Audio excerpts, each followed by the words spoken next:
Y continuamos en la segunda parte de Conexión Cantabria y hemos hablado bastante de Santander, nos ha explicado Javier Puente un poco cómo es el tema del Smart City, que yo creo que lo hemos entendido, hemos hablado de turismo y vamos a hablar de más cosas y más datos que hemos conocido importantes esta semana. Cantabria ha cerrado el año 2019 con 10.570 pacientes en lista de espera quirúrgica, un 22% más, una media de 100 días de espera, ¿no? Son datos que nuestra sanidad pública funciona muy bien, pero por ejemplo el tema de las listas de espera es un problema que hay que solucionar, Lidia. Pues sí, además yo he estado leyendo las declaraciones de la gerente del Servicio Cántabro de Salud y mi sensación era que estaba echando todo el rato balones fuera de lo que estaba pasando con todo este tema, porque hablaba sobre todo de que era una cuestión circunstancial. Y no es un problema circunstancial lo que está pasando en el Servicio Cántabro de Salud, sino que es un problema estructural. Con esto quiero decir es que, por un lado, hay varias causas, ¿no? Por un lado es que la falta de profesionales que estén llevando a cabo estas labores, por un lado, porque hay falta de personal específico, de personas que se puedan contratar para las labores, y por otro lado es porque no se planifica bien todo esto. Se hablaba, por ejemplo, la gerente hablaba de que el turno de tarde que no se ponía porque no querían, por temas de conciliación. Porque ha disminuido la jornada laboral. Sí, a 35 horas, Eso etcétera, y luego porque por un tema de conciliación. Esto ha hecho que también crezca un 15,6% el número de días, la media de días de espera, un 15,6%, que es muchísimo. Sí, 14 días más. El problema aquí, en base a eso, es que tienen que revisar un poco los planes organizativos que tienen, porque yo he hablado con profesionales, el problema no es que, bueno, existirán casos en los que no quieran por la tarde, pero existirán casos en los que sí, y el problema es que no está presupuestado, por ejemplo, las horas extraordinarias no están bien compensadas, luego hay problemas de que también hay muchos doctores que no tienen dedicación exclusiva porque por la tarde tienen sus clínicas privadas, Claro, sí. Es decir, pues hay que dar una dedicación exclusiva con grandes garantías pero cumplen su jornada, quiero decir, el médico cumple su jornada, en lo que no tiene que hacer son horas extraordinarias. De todas maneras, claro, yo pero en a el veces tema cuando no hay profesionales suficientes y es muy llamativo, el titular es muy llamativo, aumenta el número de personas en lista de espera, pero lo que aumenta es las personas que están en lista de espera más de 100 días, que antes estaban en 90 y tantos días para una intervención. En algunas hay menos, en traumatología creo que hay más, pero quiero decir, no me parece un dato tremendo y espantoso. Lo que sí me parece es que hay que tomar medidas, claro, y que la responsable no puede decir que es que los médicos quieren conciliar y por eso han reducido jornada porque quieren conciliar, o a mí esos argumentos y esas excusas no me valen, o que hay exámenes MIR, que también es verdad que hay exámenes MIR, pero eso no puede ser argumento de peso, porque los exámenes MIR ya se sabe cuándo van a ser. Y tú tienes, si eres responsable, en este caso de la sanidad, pues lo que tienes que hacer es tomar medidas y anticiparte, lo que tú has dicho muy bien, organizar las cosas y anticiparte a esa situación. Y no tener miedo, si hace falta, a desviar pacientes a clínicas con las debidas garantías, con conciertos, ya hay más todavía, pero más es que todavía. Lo que pasa ya hay centros concertados a los que están derivando y que también existe esa falta asistencial, aun con los centros concertados. Sí, es verdad que aquí tenemos, en Valdecilla tenemos, por ejemplo, en Coronarias, que es una de donde más ha aumentado lista de espera, es el Hospital de Referencia del Norte. Aquí te viene gente de Vizcaya, te viene gente de Burgos, te viene gente de Palencia. Quiero decir, no me parece dramático la cifra, aunque es muy llamativa. Aumentan las listas de espera. Oye, pues es una cosa, pero no me parece que 5 días más, 4 días más sea una cuestión absolutamente dramática. Siempre que se tomen medidas, claro, y que se organice el servicio y se tomen medidas y se hagan las cosas de manera diferente. No tienen pinta cuando están echando balones fuera y echando culpa a profesionales o de que tienen que conciliar o que si se hagan las 35 horas o lo que sea, y luego también vemos eso que también hay falta de dinero en todo este asunto, porque si se gratifican bien las horas extraordinarias y demás, igual nos encontramos con otro panorama mucho mejor. Partiendo de aquí ya es muy difícil reducir esa lista. Tuvimos aquí en nuestra tertulia al consejero de Sanidad, a Miguel Rodríguez, y efectivamente pues es una situación, la lista de espera, que es lo más común y lo más, digamos que demandado por el ciudadano. Pero efectivamente, como bien dices, Guillermo, el Hospital Universitario Marqués de Valdecilla es un centro hospitalario de referencia. en comunidades autónomas adyacentes, en provincias que son limítrofes, y eso también es una situación que se da. Y otra cosa, claro, podemos sacar una estadística en un momento puntual del año, seguramente en el que es el mayor pico. Claro, si es el mayor pico, porque estamos, por ejemplo, en temas de gripe o situaciones de enfermedades comunes, pues evidentemente aumenta la lista de espera, claro. Hombre, yo en este punto la verdad es que yo creo, mi opinión es que la sanidad funciona de maravilla, la sanidad pública en este país, comparándolo con otros países en los que he estado. Entonces llegas a la conclusión de que somos muy críticos aquí, en este caso, con la sanidad pública, ¿no? Porque particularmente, como digo, creo que funciona muy bien. Y el hecho de este retraso de 2 días lo englobo y lo englobaba antes cuando hablábamos del paro en esa falta de proyecto común que hay en esta comunidad, que este es un dato más, ¿no? Dicho lo cual, considero, bueno, pues eso, que somos muy críticos con el funcionamiento de la sanidad, y que esto hoy pues es un dato puntual, como bien dice José Luis, seguro que igual en marzo pues esa lista de espera baja, ¿no? Pero yo creo que se engloba, este dato es un dato más de todos esos que hemos comentado, que empezamos con el paro, de todos los más que hemos comentado, en esa falta de proyecto y de actuar para solucionar y mejorar las cosas. ¿Algo más que añadir sobre este tema? ¿O vamos a...? No, a mí me maravilla, por ejemplo, hoy habrían los informativos con la noticia del doctor Cavadas, que a un muchacho de un país africano le ha hecho una operación enorme, le ha traído... Y el doctor Cavadas, yo le oí en una entrevista en televisión, y decía que tenemos una sanidad increíble, una sanidad pública increíble. Lo que pasa es que el ciudadano es muy exigente con el tema de las... Siempre quiere más. ¿Cuánto me atienden? ¿En 5 días? No, quiero que me atiendan en 3 días. Es muy exigente en el tema de las... Sí, somos. Porque nos toca muy directamente. Y porque estamos acostumbrados también a... Yo creo que es bueno que el ciudadano sea exigente. Hombre, claro. Que es de los incomparables, y que bueno, que en los últimos años ha sufrido privatizaciones y cuestiones que igual en algunos aspectos, no por los profesionales, sino por la calidad de la gestión, pues ha decaído un poco, y los ciudadanos precisamente son los que tienen que estar exigiendo una calidad del servicio. Yo en la los últimos mejor. tiempos lo que he visto en la sanidad es construir hospitales. Yo es lo que he visto, quiero decir, incluso en Cantabria, podemos hablar de Reynosa, podemos hablar de Laredo, estoy hablando de los últimos 20 años, se han construido más hospitales, la sanidad ha mejorado muchísimo. Y lo que pasa, vuelvo a decir, que somos muy exigentes y a veces muy injustos al valorar algunas de las cosas que tenemos, y esta es una de ellas, ¿eh? Somos muy exigentes y muy injustos en eso. Sí, antes de cerrar este tema, yo sí que quiero decir un aplauso para todos los, aplausos entrecomillados, claro está, para todos los profesionales que hay en la primera empresa, no olvidemos que es de Cantabria, el Hospital Universitario Marqués de Valdecilla. Y para aquellos que funciona mal, por favor, que cojan la maleta y salgan un poco. Eso es lo que les diría. Pues dicho esto, vámonos con un tema de actualidad. A ver, Lidia, en reunión del ministro Ábalos con la número 2 de Maduro, Delcy Rodríguez, no voy a decir Delcy porque yo no tengo ese acento, Delcy Rodríguez, era como un canal que conocía yo, que tuve de jefe, que era Seven, pero como allí decían Seven, yo le llamaba Seven, y era Seven, sí. Es un nombre típico canario, Delcy Rodríguez. Y ya, lo hemos dicho, el gobierno ha admitido que Ábalos evitó que la policía expulsara a Delcy Rodríguez. Sí. Ya Ábalos ha estado cambiando cuánto estuvo reunida, también ha reconocido que se cambió de avión pero que no pisó suelo español, contradictorio totalmente. Y bueno, también el gobierno de España dice que con este tema no hay caso. Lidia. Pues yo desconozco realmente lo que ha pasado o no ha pasado.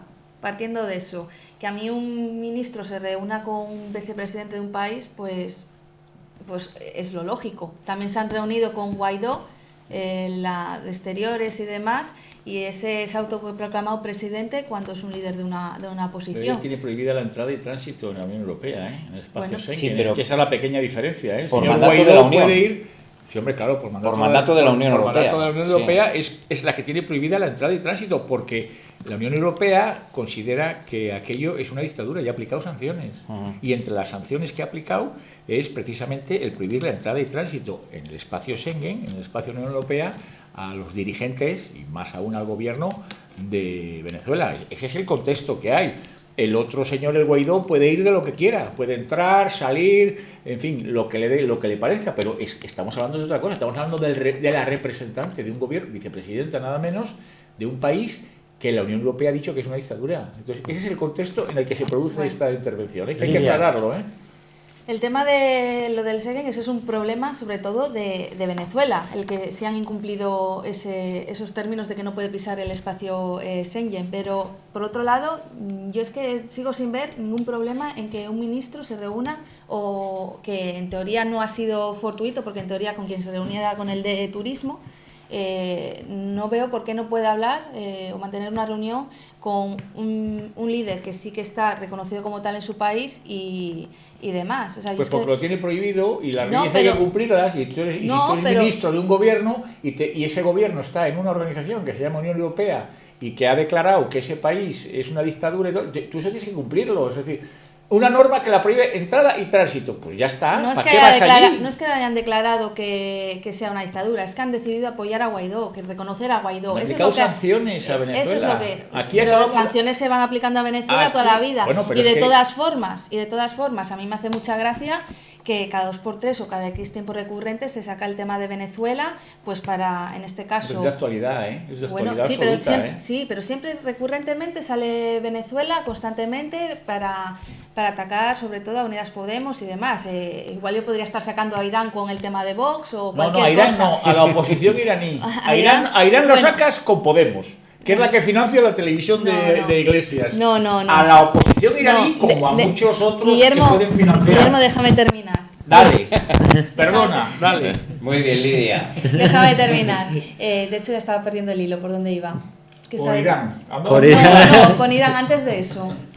Sí, con el tema de Venezuela, por ejemplo, lo último que he visto es que ya han sacado el tema de Venezuela para buscar una crisis en el gobierno de coalición PSOE Unidas Podemos.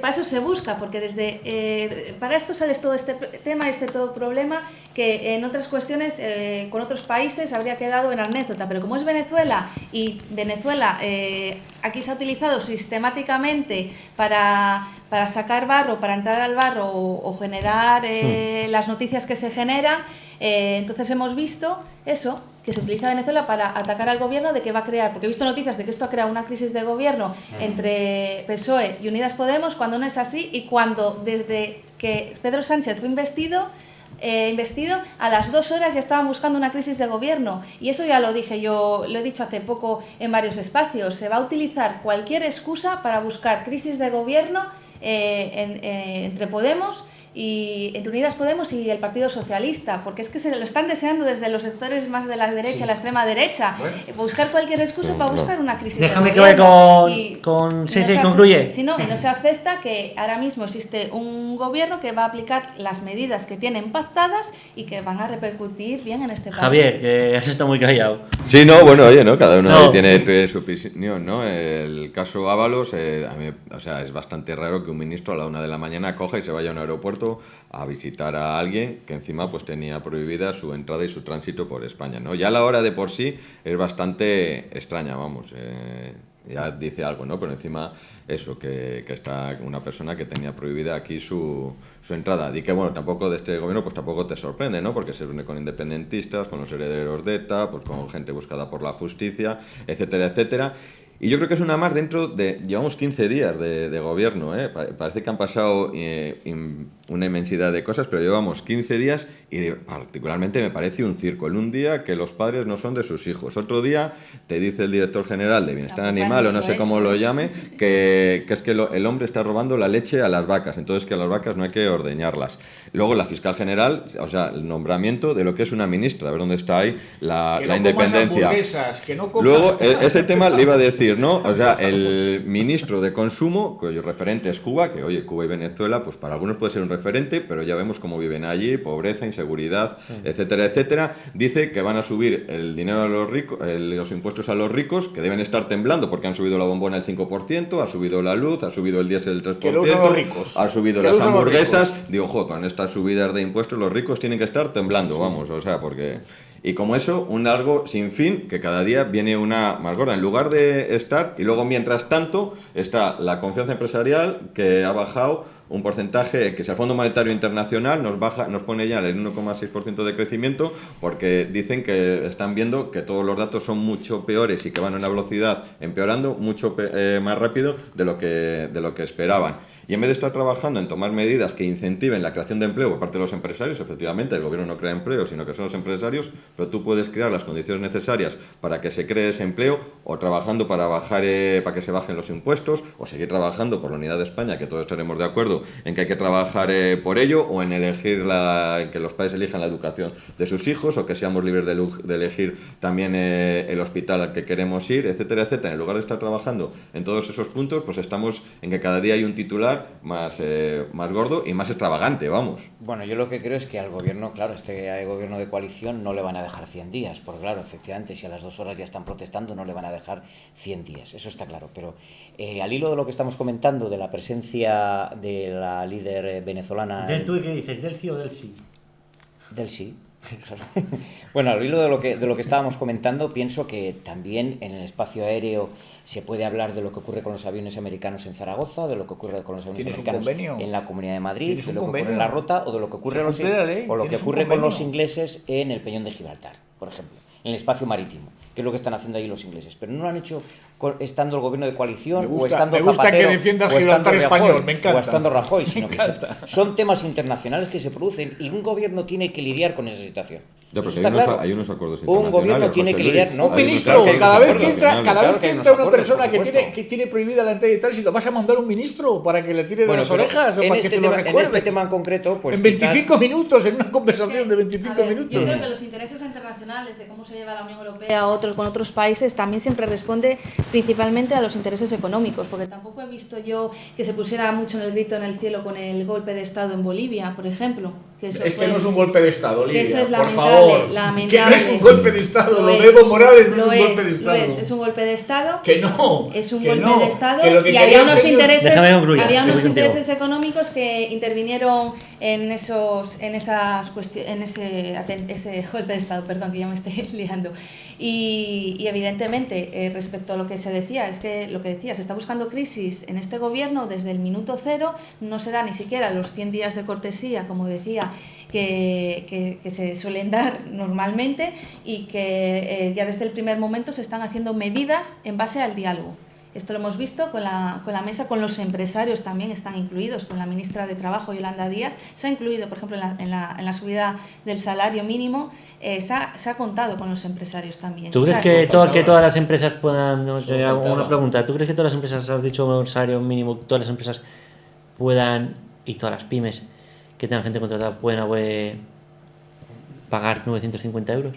Es que estaba en 900. No, pero pero 900 o 950. ¿Tú crees que esto se plantea, o sea, la subida salarial va a seguir subiendo, o sea, no se va a subir de golpe precisamente porque el hecho de que se pueda plantear de que existan empresas que no puedan asumirlo. Esto se tiene que ir subiendo, es la medida que más ha sonado, pero esto va acompañado de otras medidas, o sea, tiene que ir acompañado de otras medidas, y esas medidas se están acordando tanto con sindicatos como con empresarios. Son ellos también los que están dando el visto bueno. Por lo tanto, yo creo que no hay que crear alarma en que es una locura que se esté subiendo el salario mínimo, cuando es básico, aparte de que en la Unión Europea la tendencia es que exista un salario mínimo a nivel europeo, igual.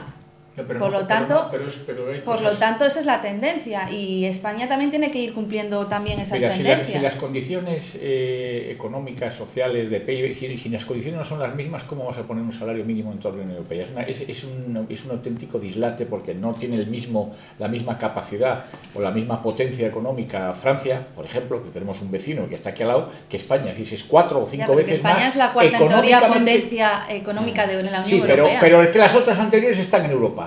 Estos dos Estados Unidos y las demás están en Europa. Entonces es que no puedes igualarte, porque no puedes igualarte. Y esa medida, la de subida del salario mínimo interprofesional, estaba ya pactada entre sindicatos y empresarios, que es quienes tienen que pactarla. Pero el gobierno de Sánchez la anunció y la subió por encima por cuestiones puramente electorales. Y se sigue con ello. Y ahora no, es que vamos a escuchar lo que dicen, pero si ya habían dicho lo que querían de la subida del salario mínimo interprofesional, sindicatos y empresarios ya lo habían dicho, que no es esto, es otra cosa.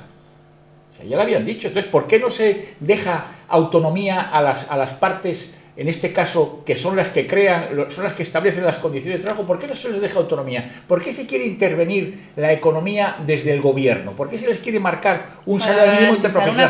¿Por qué se quiere hacer la reforma de la contrarreforma, que ya es una opinión común que ha creado empleo. Nos gustará más, nos gustará menos, oye, pues no me gusta porque quitó este derecho, pero ha creado empleo. Si había un trabajo, si lo que quedan vamos dos es muy precarios. Es que el Bueno, gobierno hombre, eso no funciona así, claro, no podemos crear eso. El gobierno anterior al actual también intervino, el gobierno de Mariano Rajoy. Pero no por encima de lo que acuerdan, pero no, intervienen todos, pero no por encima de lo que acuerdan los sindicatos y las asociaciones empresariales, no por encima de lo que acuerdan ellos. Aquí se elevó el salario mínimo interprofesional por encima de los acuerdos que existían entre los agentes sociales, por encima, y de manera un poco arbitraria, porque no estaba calculada, ni estaba estimada, ni estaba...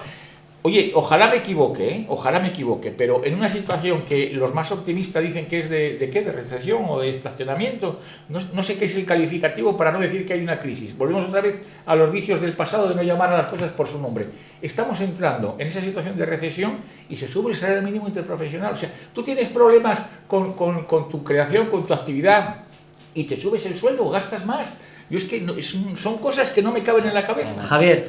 Sí, no, bueno, yo ahí coincido con Guillermo en este caso, ¿no? Y como digo, ojalá me equivoque y se cree empleo, pero hemos visto en la primera subida del salario mínimo interprofesional lo que ha ocasionado es que se ha ido, y además eso está estadísticamente hecho y son datos, no es un tema de que sea yo una percepción que tengo, que la percepción la tienes cuando hablas con empresarios, cuando vas a tomar un café al bar y cuando hablas con compañeros tuyos que son autónomos o pequeños empresarios, la percepción la tienes, pero dices, bueno, la percepción la tengo, pero puedo estar equivocado porque los datos me dicen otra cosa, pero los datos dicen que más de 50.000 puestos de trabajo han sido destruidos. De la gente que tenía menos cualificación son los trabajos que han sido destruidos con la primera subida del salario mínimo interprofesional. ¿Qué pasa al subirlo ahora? Pues efectivamente, ¿no? Creo que Alfonso hacía mención a eso. Y ojalá, que todos cobremos lo máximo posible, claro, que podamos gastar lo máximo posible y que la economía se vaya dinamizando y que todos tengamos esa capacidad de gasto y de consumo. Pero ¿qué es lo que pasa? Que al final el pequeño empresario dice, si es que ya estoy ahogado, porque no es que yo tenga que pagar 950 euros a la persona que tengo contratada, sino que tengo que pagar la seguridad social, vale, todos pues los servicios sociales, el gobierno tiene etcétera, que poner etcétera, ¿no? facilidades a la contratación, facilidades a la contratación al empresario. Que no le cueste tanto contratar y así se va a poder hacer. Pues el problema igual está en lo que le cuesta a un empresario contratar y no en el salario. Efectivamente, en Suiza hace, no sé si fueron 3 años o hace poco, hicieron un referéndum, ahí todo lo hacen con referéndum, es un sistema abierto, en fin, hicieron un referéndum para ver si ponían el salario mínimo interprofesional en 2.500 euros. Y tú dirás, todos los suizos votaron que sí. Pues no, votaron que no. O sea, votaron que no. Y no se subió el salario mínimo interprofesional a 2.500. Vas a comparar Suiza con España, donde existen claro que no lo estoy comparando. Claro que no lo estoy comparando. Claro, pero es que en España existen unos índices de precariedad que se ha ido generando en los últimos años, que 600 euros, como estaba hace no mucho, el salario mínimo es que no da para vivir. No da unas cosas. No da ni 950 tampoco. No da, pero va mejorando la situación. No, pero hay que ir mejorando la situación y respecto a los empresarios, joder, es que todo esto tiene que ir acompañado de medidas que se está hablando con ya, pero el empresario Lidia, que es el que crea el puesto de trabajo, si no puede contratar, es que dile tú a esos 50.000 personas que les han echado porque dicen que no pueden, porque la empresa dice, oye, es que yo no puedo asumir eso porque entonces pierdo yo dinero y tampoco estamos aquí para perder dinero. Entonces dile a los 50.000 personas que se han quedado sin puesto de trabajo, decir, jolín, con el salario mínimo interprofesional, que en vez de 900 euros o 800 que estaba cobrando, es que me he quedado en 250, que es lo que me dan por desempleo o por lo que sea, o sin nada, ¿no? Que igual no me corresponde. Y luego el empresario, que es el que crea los puestos de trabajo, las cosas como son, o sea, no los crea ni el gobierno, ni lo crea el empresario y el pequeño empresario. Si ve que vienen momentos de recesión, tiene que pagar más y tiene unos costes superiores y en el momento de recesión vende menos, dice, oye, yo me voy a quedar como estoy. Javier, mira, yo es que he sido pequeña autónoma y eso no es que venga este gobierno a ponerlo mal, es que yo ya como pequeña autónoma se pasa mal con lo que estaba viendo. O sea, lo que pasa es que no puede ser que no existan ningún tipo de medidas o intente aplicar unas medidas para que mejore la situación, porque los empresarios no es que estén fastidiados ahora, es que ya los vienen como pequeña autónoma vas a ganar más o vas a contratar a más. Ya no estoy de pequeña autónoma. Ya no estoy, porque no es viable ser pequeño autónomo. Pues este es el problema, ¿no? Pero por eso hay que crear una mesa de diálogo que incluya a todos los actores y los sectores de la sociedad, trabajadores, sindicatos, empresarios, todo, y llegar a acuerdos, para eso se crean las... Por eso, pero lo que no puedes hacer es demagogia, subir el salario mínimo interprofesional no es demagogia, por encima es que de lo justicia. Que los actores están viendo que pueden pagar y que pueden... No puede. Es que no es solo subir, como he dicho antes, es la más notoria, pero hay más medidas. Ya dicho esto, ya para acabar, que tenemos que concluir. Lidia, a ver, rápidamente, contestadme rápido, que tengo aquí a Guillermo, voy a aprovechar a ti. Unidas por Santander y Vox. ¿Crees que se va a suprimir el carril bus o no? Yo espero, la verdad que lo que conozco de trabajadores no estaban del todo descontentos, ¿no? Porque generaba, o sea, suponía un minuto más de velocidad, o sea que yo creo que ya que está hecho y se hizo el gasto que se hizo y que se tiró a la basura, pues yo creo que ya quitarlo. Yo fui crítico al principio, lo reconozco, que fui crítico, y ahora estoy encantado con el carril bus. Las cosas como son, tengo mi carnet de FM numerosa, cojo con los chiquillos, funciona de maravilla. Incluso cuando cojo el coche, al principio igual me cabreaba porque tenía 30 segundos, que me podía atascar allí en el túnel de Puerto Chico ahí y tal, de Tetuán, pero siendo crítico al principio, ahora tengo que decir que me equivoqué y que estoy encantado con el... Guillermo, ¿tú crees que los más críticos con Javier Cerutti? Bueno, con Javier Cerutti no, con algunas de las medidas y entre otras la pretensión de quitar el carril bus. El carril bus ahora mismo es un elemento fundamental para el transporte. Jueves, ¿no? Sí, lo llevo al jueves al pleno. ¿Y qué opinión tenéis vosotros, Guillermo? No, que se mantenga. Que se mantenga absolutamente, pero sin ningún tipo... te digo, es que a mí encantado. 2 minutos en el Paseo Pereda o 1 minuto yendo en tu coche y tal, no, es que no me parece que sea relevante para la enorme ventaja que supone no solo para el trabajador del TUS, para el usuario sobre todo, para el usuario que... Sí, estoy pensando en el usuario sobre todo. El usuario que va a dar, y para los taxis, que tú vas allí sentado y te cobran... Trabajadores del TUS. A mí me parece que 1 o 2 minutos, ¿qué es lo que está ocurriendo? No me parece relevante como para eliminar la obra del carril, para eliminar ese sistema de una vía exclusiva para el autobús, que me parece que es... Además va en línea con Europa, tanto que hemos hablado hoy de Europa, va en línea con lo que ves en todas las ciudades. Sí, pero la y en España. Es que tiene que planificar mucho mejor todo ese sistema. Esa es otra cosa. Esa es otra cosa, claro. Y yo, un plan de movilidad. yo incluso pensaría en llevarlo hasta San Fernando, fíjate lo que te digo. José Luis, ¿y tú qué crees que pasará? Que eso lo hablamos mucho tú y yo fuera del micrófono. Pues mira, yo te voy a dar una respuesta pasiega, ¿no? Sí, una respuesta pasiega. Pienso que se elimine o no se elimine el carril bus, el que va a perder va a ser Javier Cerutti. Fijo. Si se elimina el carril bus, va a perder porque la ciudadanía quiere mantenerlo. Y si no lo elimina, no habrá cumplido con su promesa electoral. O sea, él pierde fijo. Pero como tiene menos votantes, ya tampoco es un tema relevante. Claro, pero es que ¿cómo le van a votar menos? La estadística indica que tendrá menos. No, pero hay cosas, José Luis, que tú puedes reconocer. Yo acabo de decir, ¿no? Que yo en su momento fui crítico y ahora tengo que reconocer, digo, oye, pues me equivoqué y esto funciona de maravilla. Vamos, o sea, sí, que puede decirlo. Contigo, pero ¿dónde está la promesa electoral de Javier Cerutti? Bueno, hombre, ¿no existirá?